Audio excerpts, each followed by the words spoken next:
thank you for all your really hard work. I love the question about, how do we create a Rural Future Institute that rocks? You, Nebraska, the Great Plains, and beyond. For me, it's just like that real sense of the real energy, that sense of what will make a difference, that will really make us excited, motivated, passionate, and for things that move. We're going to invite forward people to share about what happened in their groups. Our hope is that you'll get a chance to really see, what does a wildly successful Rural Futures Institute look like? And so to do this, not in your typical reporting way, which you go through the different bullets, but some way that just gives us a taste, that gives us the flavor, a commercial, a pitch, a slogan, just that essence of what's most important.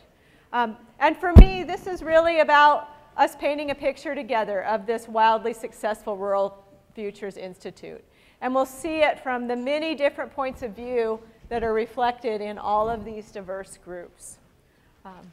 So what we're going to do is we're going to have the groups, they can come and they queue up. So we have a couple groups waiting on this side.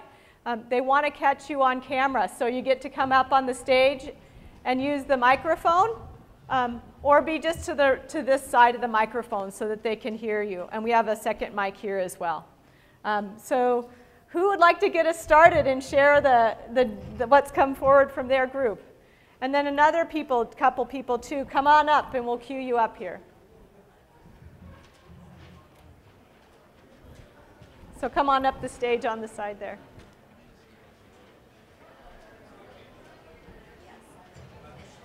And we're going to do it in about 45 seconds so you can get a sense of what that is. Great.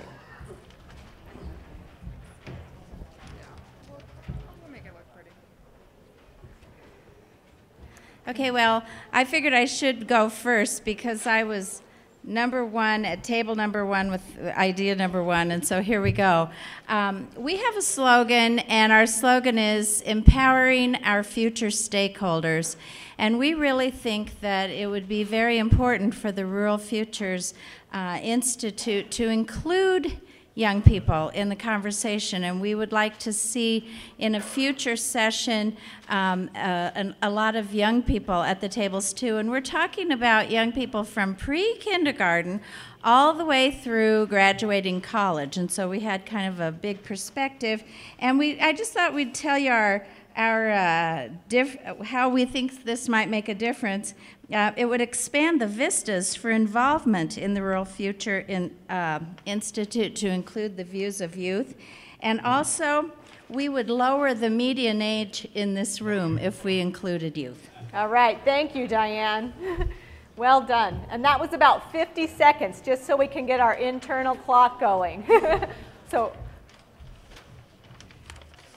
I'm Judy Peterson with Central Nebraska Housing Developers, and I'm very excited about growing rural communities, but the one thing we have to remember is we don't have the houses for the people that are coming.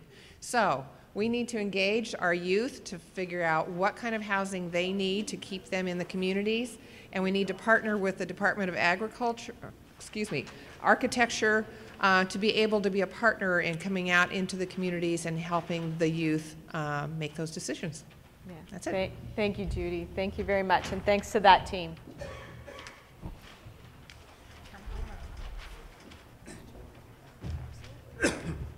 Well, our big question was how do we engage the interest of the most densely populated areas of the country and the problems and initiatives of the least densely populated areas. And that turned out to be kind of macrocosmic question, because we realized that on a sort of microcosmic level, that same question could be applied to the state, the state of Nebraska or the state of Kansas or Iowa or whatever, so that this exists on a sort of local level as well. I'll just focus on a couple of recommendations that we came up with, that we need to do a better job of self-promotion, that we need to be open-minded about having strangers come into our rural communities, that build programs for internships in rural America for students from urban America, and that could be students from Omaha doing internships in some small community, etc. Legislate policies that will support, not ignore or harm rural life, etc. Thank you.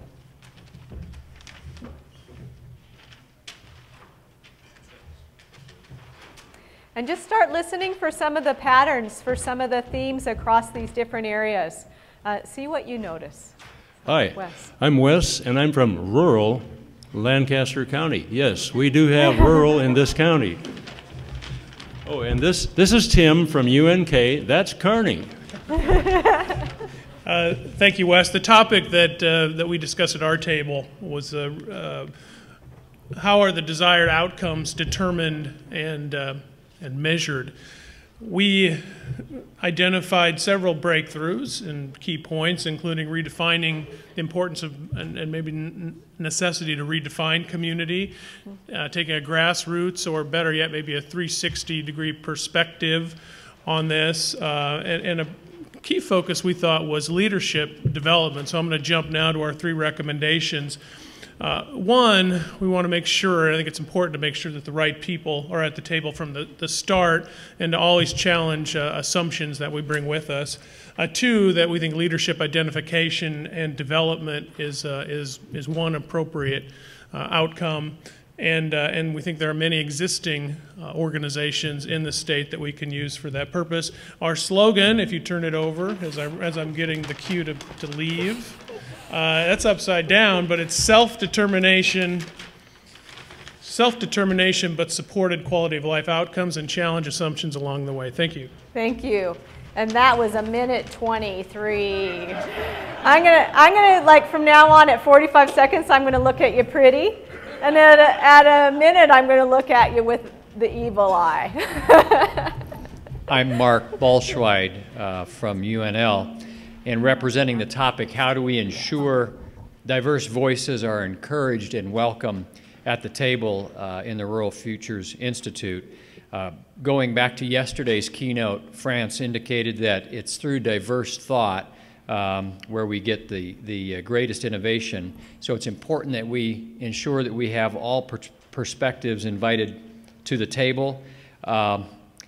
And also helping communities to understand and foster a climate of inclusion rather than exclusion, and how important that would be for any community. The outcome of this will be that RFI will be representative voices of Nebraskans, citizens of the Great Plains, and a national perspective as well. Great. And there's several topics on inclusion, so it's great to hear. And let's make sure we get all the papers there as well. We're going to put these up as posters in the atrium so people can see the details. Hi, I'm Lourdes Hurling from Wayne State College, and our topic was what role technology plays in rural futures. And technology plays a role in all aspects of society now, and so we did come to the agreement that the start is getting broadband access to everybody across the state. And there are initiatives going on to do that, but this would ultimately provide new and efficient services in areas like medicine, teleworking, agriculture, and manufacturing. Great, thank you.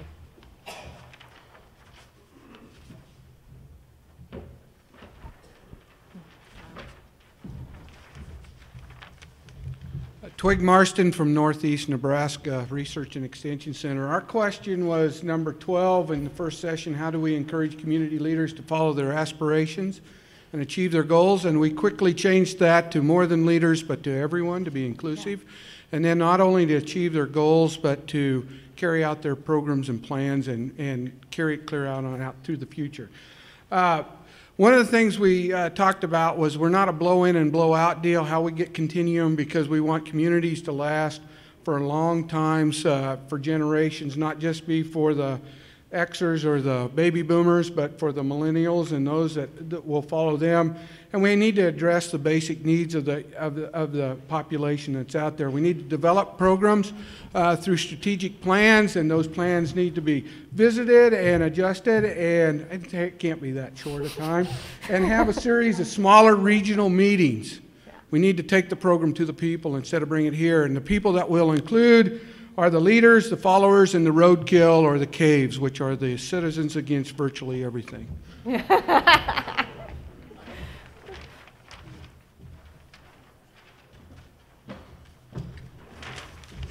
Hi, I'm Craig Allen. Our group focused on natural resources.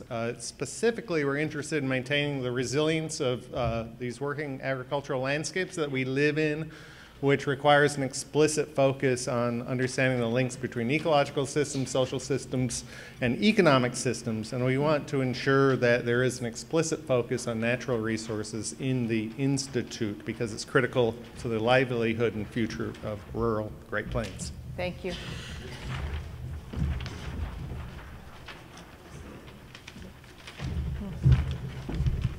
Hi, I'm Mark Harris with the University of Nebraska State Museum. Our question was how to identify and create core regional groups, and we need to create group synergy, avoid duplication of services. We need to identify gaps in services, and we need to understand there are many groups already engaged in these RFI challenges, and that progress is dependent upon the integration of these core groups. Some of the outcomes might be coalition building and reduce duplication. Thank you. That's great.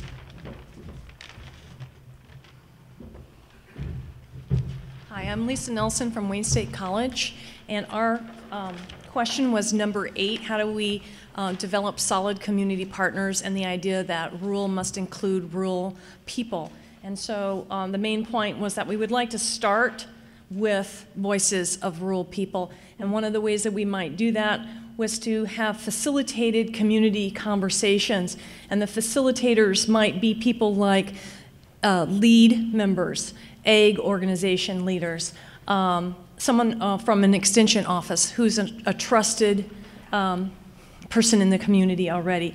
And the next step would be first that we just need to think about what those conversations would look like, and then develop some questions and think about who we would send out into the communities to ask those questions.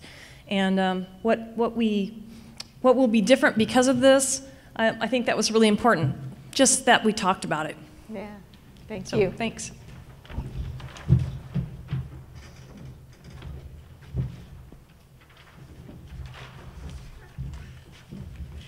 Hi, I'm Crystal Fangmeyer with UNL Extension. We discussed how do we make rural Nebraska exciting to youth. One of the things I felt that came out is we need to bring entertainment opportunities out to the rural communities, so there were some different ways. We also we recommend to develop a pool or a database of rural businesses that are for sale that young people could purchase so that we transfer the ownership of different organizations that way. We would also like to develop a community coaching program so that communities can look at ways that they can market their resources and how to make themselves available to other people and individuals. Thank you.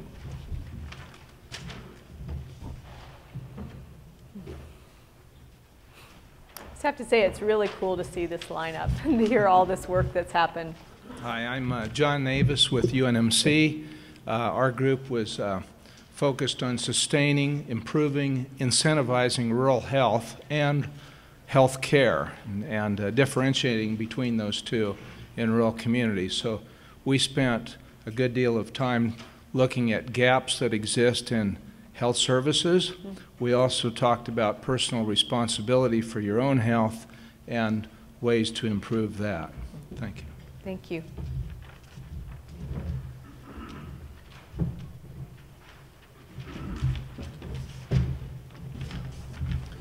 Hi, I'm Tom Hansen from Lincoln County, North Platte area, and I'm state senator from there. And our concern today was educating K-12 people, students from low population counties or low population areas.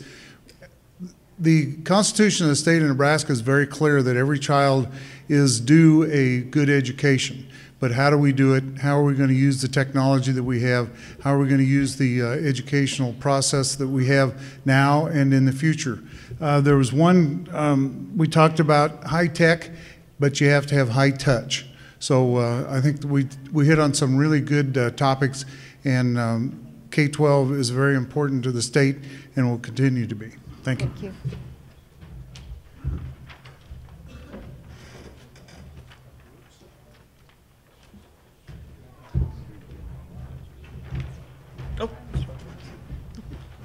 Hello again. Before you, you see 3 generations of leaders.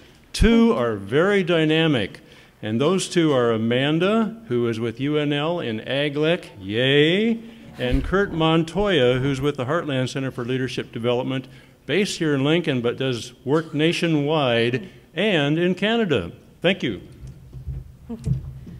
Our topic was how to create unstoppable civic engagement and civil discourse within rural communities. So our pitch, our slogan was RFI, Empowering the Great Plains of America. Some of our key points and breakthroughs that we had were unstoppable civic engagement relies on building relationships, not just holding a series of meetings. So really getting out and working with people as opposed to talking at them. And then also community development doesn't have to be formulaic. It doesn't have to be a cookie cutter approach, but rather inventory the strengths, the positives, and build from there with your community. So do you want to take it over? Yeah. We'll just jump right to some of the recommendations. We want to involve community members in university research so as to match needs with solutions. So get everybody together from the community and from the university. It needs to be interdisciplinary in scope. You go to a rural community, there you see the arts, you see music, you see libraries, you see literature. So this institute needs to encompass all of that. I know, one more. And then a collaboration between other land-grant universities. We see a lot of land-grant universities represented here, so let's bring everybody together for that. Thank you.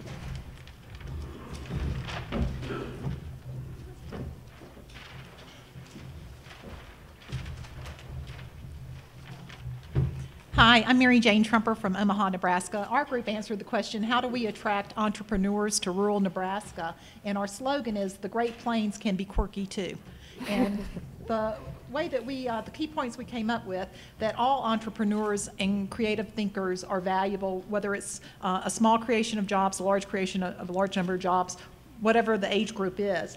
We can create an entrepreneurial opportunity in classrooms.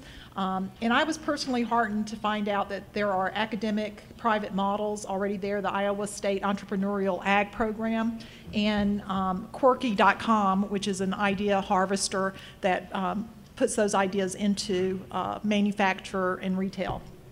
So we want to create an entrepreneurial ecosystem, and those were our key recommendations. Thank you. I love that, entrepreneurial ecosystem.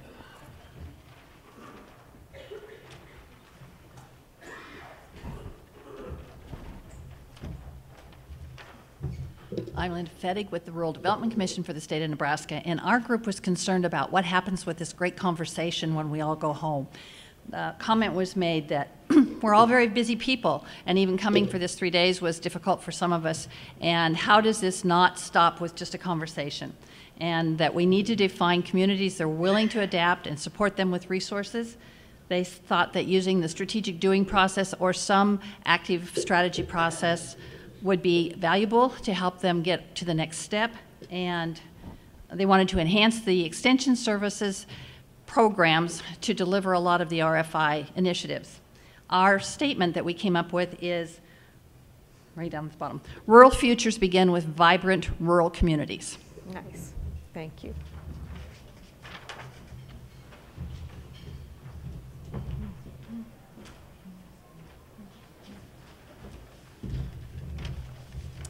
Hi, I'm Brooke Talbot. I'm an undergrad at the University of Nebraska-Lincoln. I'm with ALEC. Our question, my group's question was, what about youth? You can't build a future, you can't have a future unless you build one. That was our focus. We want to talk about building young leaders.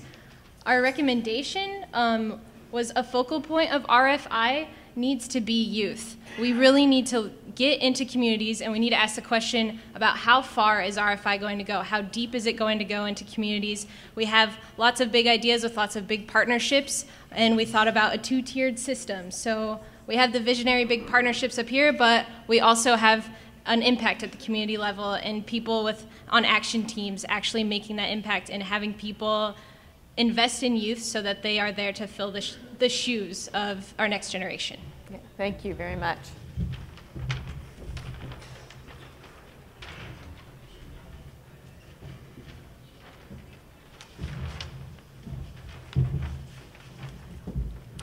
I'm Barbara Dilley from Creighton University, and our question was how can we structure the role of scholars in other areas.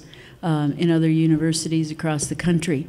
And we had two main discussions. One was, of course, focused on the scholars themselves and how we can form some sort of web exchange and exchange of information to broaden expertise and to create a broader group for advocacy and policy making.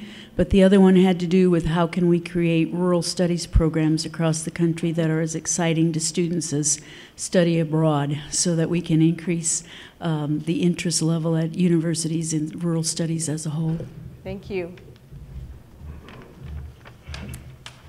I wonder if someone by the door could just shut those doors because we're getting a little noise. Thank you.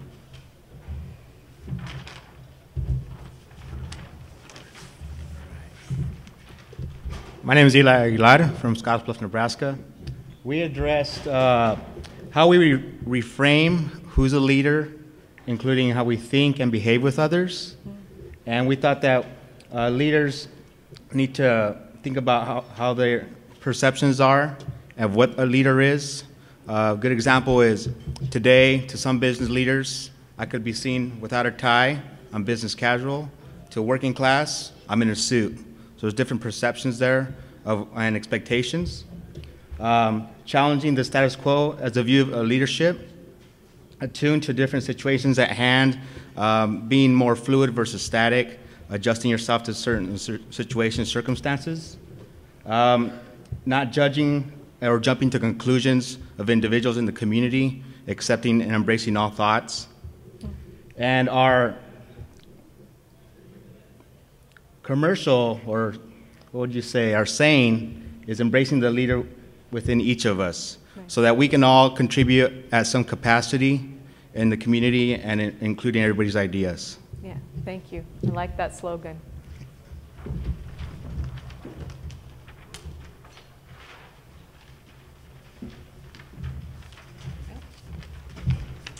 I'm Cheryl Burkhart-Kriesel with the University of Nebraska Extension, and our question really was, what is the role of Extension in the Institute? We did a great deal of conversation about assets and what we have to offer, what we have offered in the past, and what we could offer in the future. But what I would really like to highlight is the recommendation. Could you just hold that up? And I want to read this to you because I think the words are important. What we recommend is that we'd like to sell and tie Extension to the Institute and other campus locations so that everyone feels the Institute cannot be successful without Extension. Okay? And then actually the first step might be a serious conversation about really how we repackage Extension. And that discussion is led and directed by Extension. Thank you. Thank you for your work and doing the asset weaving that's so important.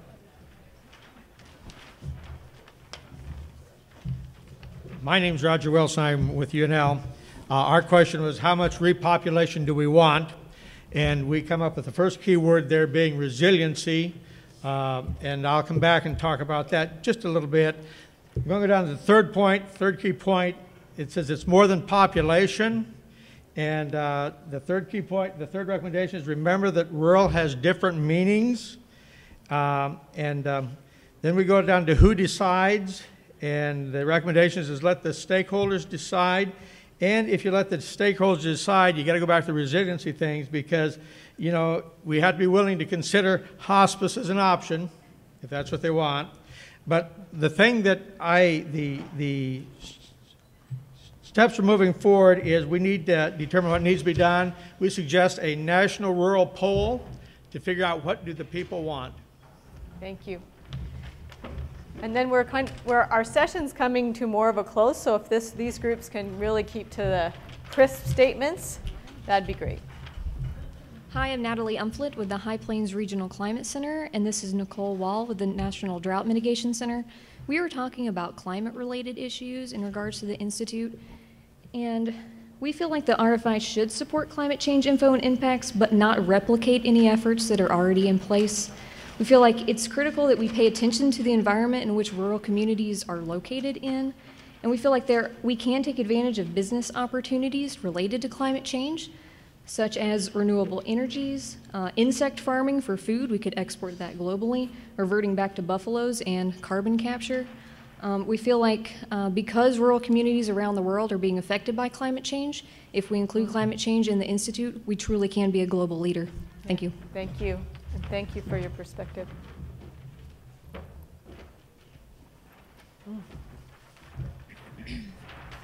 Hi, my name is Melissa Keys. I'm from Springfield, Nebraska, and I am a senior ag communications major at the University of Nebraska-Lincoln. And I'm Haley Harthorn, a sophomore majoring in ag business at the University of Nebraska. I'm also representing Ainsworth and the North Central Development Center. I'm working at the Economic Development Office there. One question we posed was, how do we create youth engagement in the community and in RFI? So after some discussion, one of the first things we identified was youth need responsibility. Like I wouldn't be going back to Ainsworth if I wasn't given responsibility in my community. So that's the first thing we identified is that leadership needs to be given to them.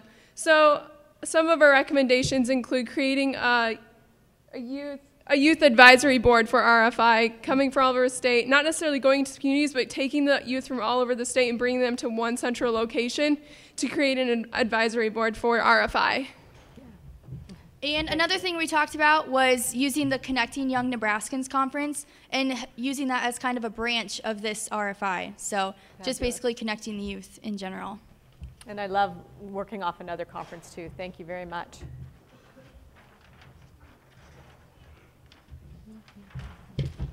I represent a group of about 15 plus individuals that discuss the role of agriculture in the rural future and in the Rural Institute.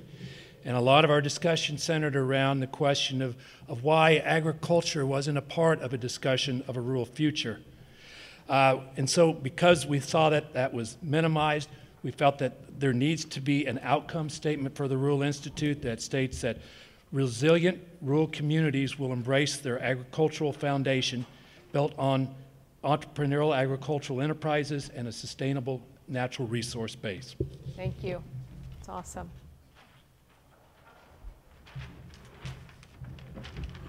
Bob Kozelke, Meriti at the University of Nebraska-Lincoln, and I was joined by Dale, Valerie, and Mark to look at the question, what's the role of multimodal accessible transportation in the rural futures?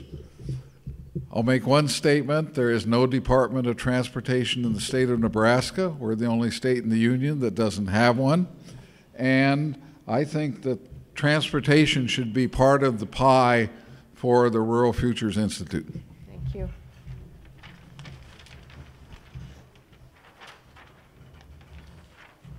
I'm Matt Haybrock with the Nebraska Corn Growers Association. The question we looked at is what is the role of commodity groups, nonprofits, ag business, state government agencies, essentially kind of everything outside of the university in the Rural Futures Institute.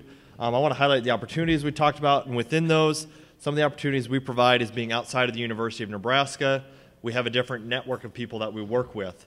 We also have a little bit more flexibility and a lack of red tape that the university can sometimes have, so that is a benefit that we could bring to the Rural Futures Institute.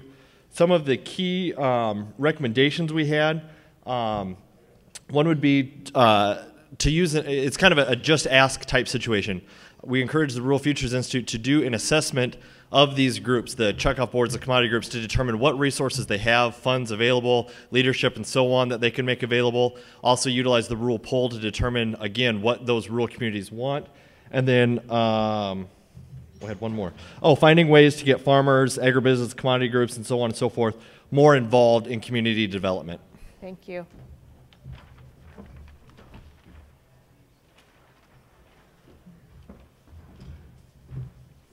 Hi, my name is Randy Lukasevich, Farwell Athletic Club. The title is How Do We Repopulate Rural Nebraska?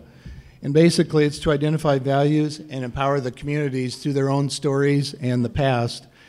And that would eliminate brain drain, the loss of diversity, and addressing integration and issues of newcomers. But it would also increase folks coming back. A couple points that weren't mentioned earlier were every powerful movement has been started by one person, so every person counts.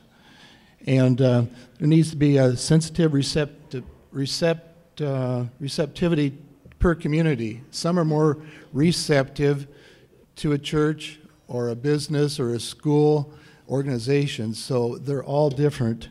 And recommendation is to do strategic planning, perhaps through Rural Futures. And at the link, there is a link for building sustainable communities at that link. Also, study the Nebraska greats, Neihart, Sandos, Cather, and this will end up with a vibrant society and said Nebraska the good life, Nebraska the great life. Thank you. And our last. So I'm between them and lunch, right? It's the one between us and lunch. I will not be 45 seconds because I understand we all want to eat.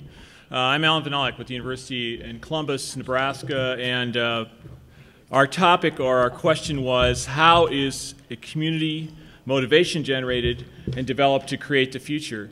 Look, if we're going to have communities actually make a difference at some point in time, they have to be motivated to actually do something.